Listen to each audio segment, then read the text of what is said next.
Dibbeentaa dhibba tokko gudachuu koo ilaala.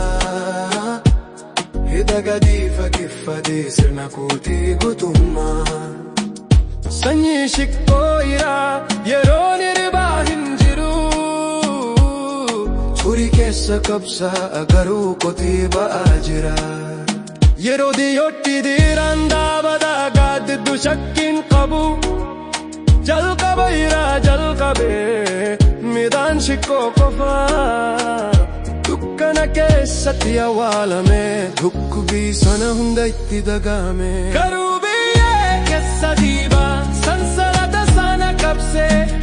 Jireenyi yaabbannoo bosonaati garuu ani muufas jira.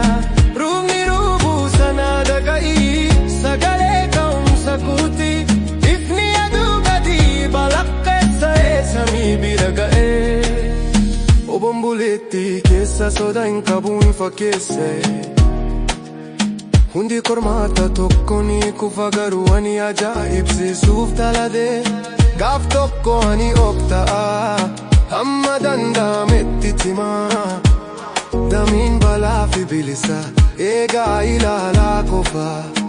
Ol ka'iinsa jireenyaa ol ba'ii akka injifatu hin danda'u. Ani waraana daa'imaa ho'iraa ka'aa jira.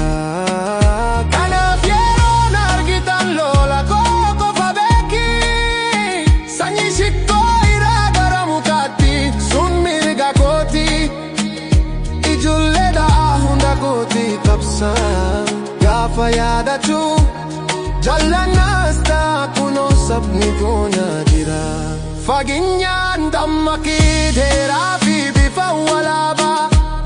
Qabsaa'aatima gurguddoon gochaa.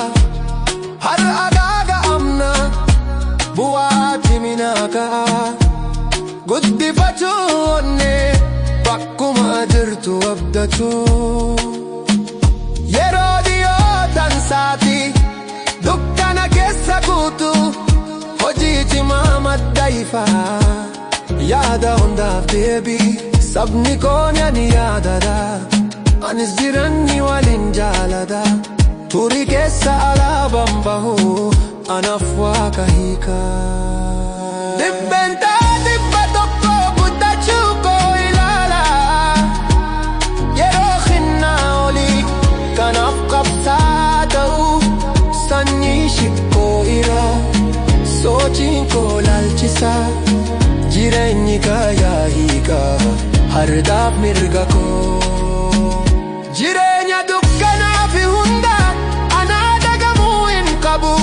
Dibbeentaa dhibba tokko anaasi boqochiisuuf kutta.